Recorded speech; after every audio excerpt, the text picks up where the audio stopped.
Full and test क्रमांक FLT mega test series का जो हमारा टेस्ट नंबर 1 है, कल उस पे हमने कुछ क्वेश्चंस लिए थे, शुरुआत के 10, उसी में हम आगे बढ़ रहे हैं। ठीक है, 10 के आगे सत्तारी सूफी सिलसिले के बारे में बात हो रही है। सत्तारी सूफी सिलसिले के धर्म संस्थापक कौन थे? जहाँ ज़रूरत पड़ेगी मैं स्क्रीन से बाहर आऊँगा ताकि आप ऑप्शंस अच्छे से देख पाएँ। हाँ जी, सत्तारी सूफी सिलसिले के धर्म संस्थापक यानी कि सत्तारी सूफी सिलसिला भारत में इस्टेब्लिश किसने किया था? अधिकांश बच्चे सही आंसर दे रहे हैं और वो है शेख अब्दुल सत्तार। भारत की जहाँ तक बात करें हम सत्तारी सिलसिले की, तो वस्तुतः सत्तारी जो सूफा सिलसिला था वह मध्य एशिया के या यूँ कहें कि ईरान में विकसित हुआ था।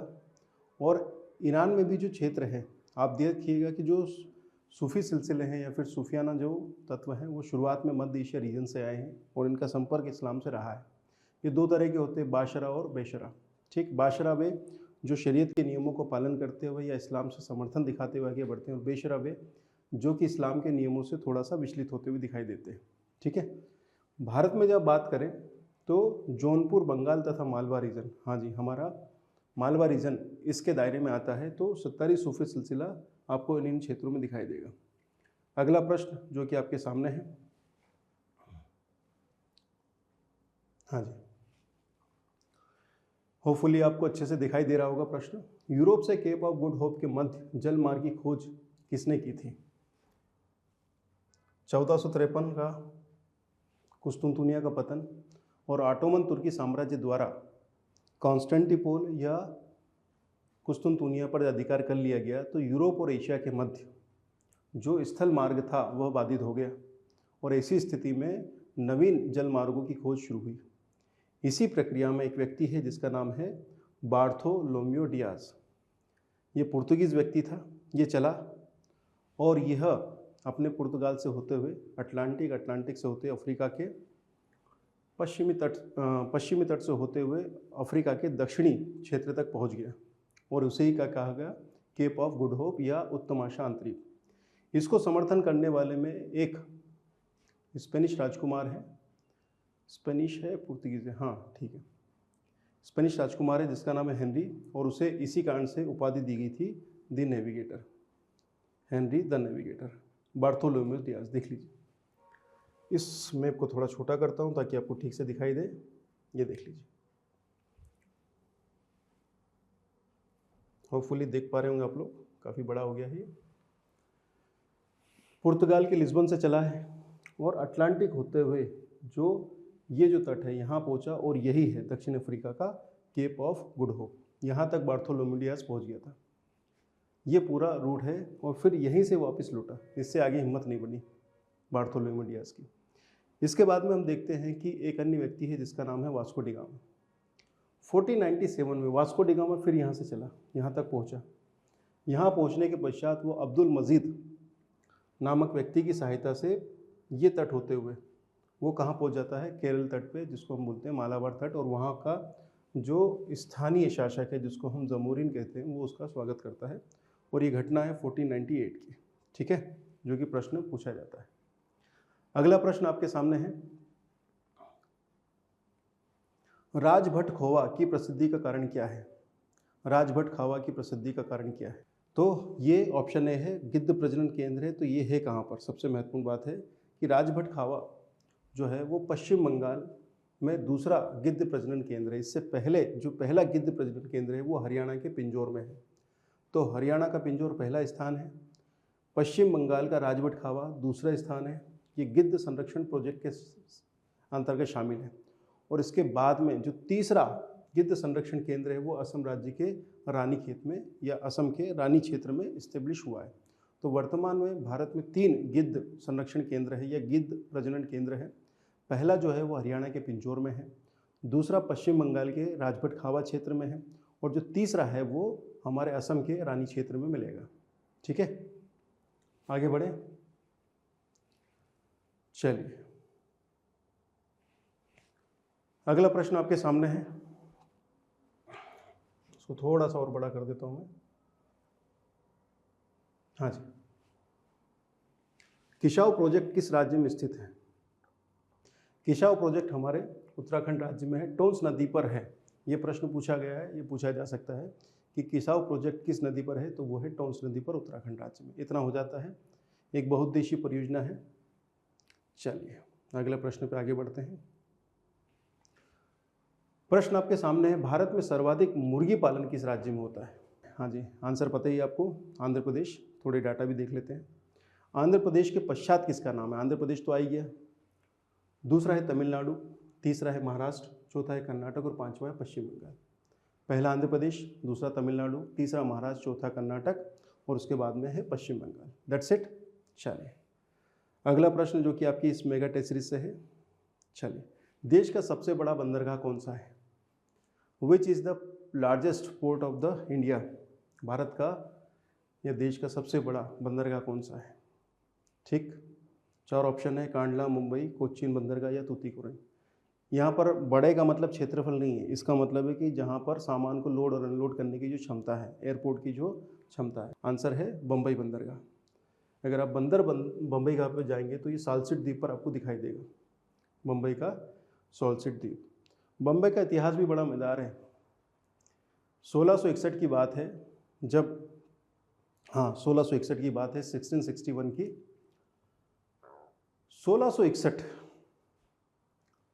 1661 में ब्रिटेन के राजा है चार्ल्स द्वितीय, उनका विवाह हुआ है एक पुर्तगीज राजकुमारी कैथरीन ब्रेगेंजा के साथ।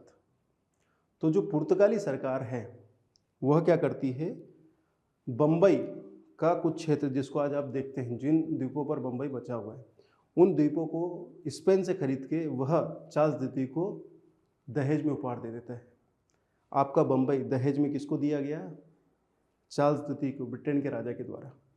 ठीक, किससे लिया? स्पेन से लिया। बहुत अच्छी बात। अब 1661 में चार्ल्स द्वितीय के पास बम्बई आ गया। 1668 उसके ठीक 7 साल बाद, ठीक 1668 में, ध्यान दीजिएगा 1668 में, 1668 में ये जो बम्बई बंदरगाह था, इसको चार्ल्स द्वितीय ने east India company, British east India company को 10 पाउंड वार्षिक किराए पर, कितना? 10 पाउंड, जैसे कि अमेरिकी डॉलर वैसे ही ब्रिटिश पाउंड वैसे ही भारतीय रुपया, तो 10 पाउंड वार्षिक के किराए पर किसको दे दिया? ईस्ट इंडिया कंपनी को। और वहाँ पर ये बंदरगाह फिर ब्रिटिश ईस्ट इंडिया कंपनी के पास आ गया और वहीं पर इस मुंबई शहर की स्थापना हुई। ठीक है, चलिए, तो भैया यहीं पर ये हमारा सबसे बड़ा मुंबई पोर्ट है, जो कि हमारे देश का सबसे बड़ा पोर्ट है। चलिए, प्रवाल भित्तियों के विकास हेतु समुद्री जल, प्रवाल भित्तियों के विकास हेतु समुद्री जल का औसत तापमान क्या होना चाहिए कि वो आइडियल कंडीशन 20 डिग्री सेंटीग्रेड से 22 डिग्री सेंटीग्रेड के मध्य। ठीक, बेसिक जानकारी ले लीजिए। जो प्रवाल भित्तियाँ वो एक प्रकार की मूंगा चट्टानें हैं, ठीक है, और समुद्र की जो बायोडाइवर्सिटी है उसके आकलन का एक सही आधार ये चूना पत्थर से निर्मित होती है। प्रवाल भित्तियों का जो वैश्विक स्तर पर विकास है वो उष्णकटिबंधीय सागरों में उत्तरी 15 डिग्री उत्तरी अक्षांश से लेकर 25 डिग्री दक्षिण अक्षांशों के बीच में दिखाई देता है, और खासकर द्वीपों के तट के आसपास। और गहराई कितनी होनी चाहिए? 200 से 300 फीट। ठीक, इस गहराई पर ये जो टेम्परेचर है 20 से 22 डिग्री जहाँ जहाँ पर है, तो ये काम एकदम बढ़िया मिलेगा आपको। ये देख लीजिए 15 डिग्री, ये लगभग यहाँ तक आएगा 15 डिग्री। ये देखिए भारत का ये जो क्षेत्र है ये है प्रवाल भित्तियों वाला क्षेत्र है। तो 15 डिग्री से लेकर 23.5 डिग्री के मध्य ये जो पूरा का पूरा बेल्ट है, ये जो बेल्ट मैं आपको बता रहा हूँ, ये प्रवाल भित्तियों के लिए एकदम आदर्श दशाओं के रूप में है। यहाँ पर भी जो टेम्परेचर सही मिलेगा, सही गहराई मिलेगी, तो आपको प्रवाल भित्तियाँ देखने को मिल जाएगी। चलिए, इकोनॉमिक्स के क्वेश्चन पर आ जाते हैं। गिफिन वस्तुएं क्या हैं? गिफिन वस्तुएं क्या हैं? हाँ जी, प्रश्न आपके सामने है।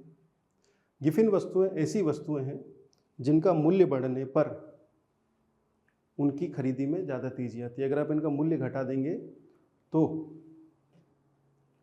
इनकी जो प्राइस है, या कहें कि इनकी जो खरीदारी है वो कम हो जाएगी। जैसे उदाहरण में बताता हूँ, आपने सुना होगा गुची के पर्स, जूते फलाना के ढिकाने के। तो इकोनॉमिक्स ऐसा मानते हैं कि कुछ जो चीज़ें होती हैं वो स्टेटस सिंबल के लिए होती हैं, कुछ ऐसी वस्तु होती है मार्केट में जो दिखाने के लिए होती है।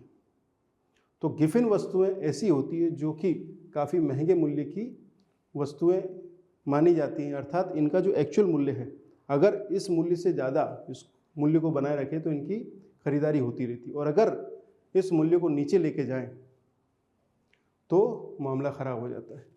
गिफिन वस्तुओं के बारे में आपको ये बताना चाहता हूँ कि मार्केट में कुछ ऐसी वस्तुएं या ब्रांड्स होते हैं जो कि अपनी वस्तु के मूल्य को हमेशा बढ़ाकर दिखाना चाहते हैं, क्योंकि अगर इनके मूल्य में कमी कर दी जाए तो इनकी खरीदी घट जाती है। जैसे कि मान लीजिए कि कोई चीज़ आपको आवश्यकता है, जैसे कि खाने का सामान है या फिर कोई ऐसी चीज़ जो कि आपके लिए उपयोगी है। कोई भी ऐसी चीज़ जो आपके लिए उपयोगी है, अगर उसका मूल्य घटता है तो आप उसको तेज़ी से खरीदेंगे। परंतु कुछ ऐसी वस्तुएं होती है जिनका प्रमोशन या कहें कि जिनकी उपयोगिता इतनी सीमित होती है, ना के बराबर होती है कि व्यक्ति अगर उनको ना खरीदे तो भी उसके जीवन में कोई विशेष अंतर नहीं आएगा।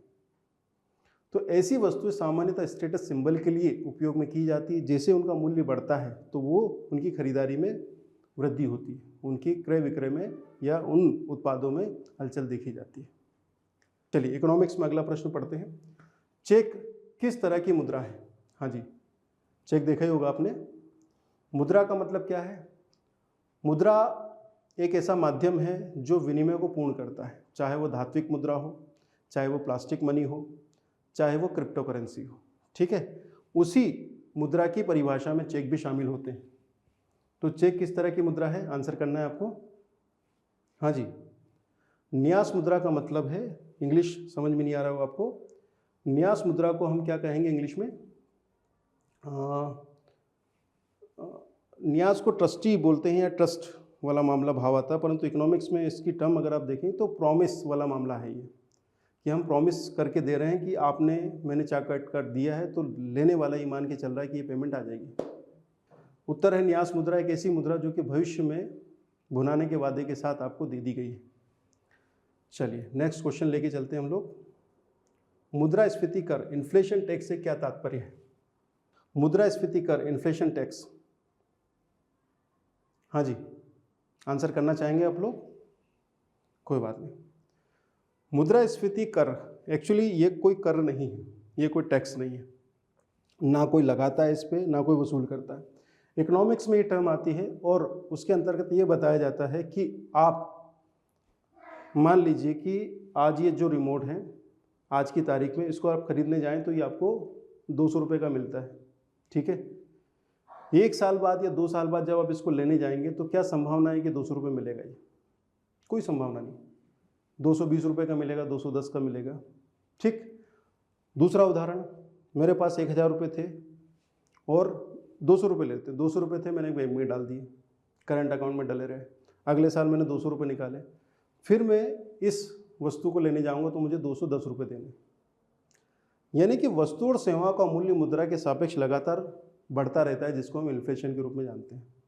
तो होता ये है कि इन्फ्लेशन कुछ ऐसी व्यवस्थाओं को जन्म देता है, उन परिस्थितियों को जन्म देता है जहां मुद्रा का मूल्य अपने आप गिरता जाता है। जित अनुपात में यह मूल्य गिरता है उसको इकोनॉमिक्स की भाषा में एक टैक्स के रूप में जब डिफाइन किया जाता है तो इसको मुद्रास्फीति टैक्स या इन्फ्लेशन टैक्स बोलते हैं।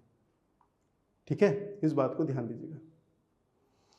बस मुद्रास्फीति टैक्स ना तो केंद्र सरकार लगाती है, ना राज्य सरकार, ना स्थानीय निकाय, कोई भी नहीं लगाता। ये एक प्रकार का छुपी हुई लागत है, हिडन कॉस्ट है, जो कि छुपी हुई लागत है, जो कि आपको मौका देती है, क्या मौका देती है? कि आप वस्तु और सेवाओं के सापेक्ष रुपए के मूल्य को गिरने न दें। बस यही मामला है। ठीक है, okay, thank you very much.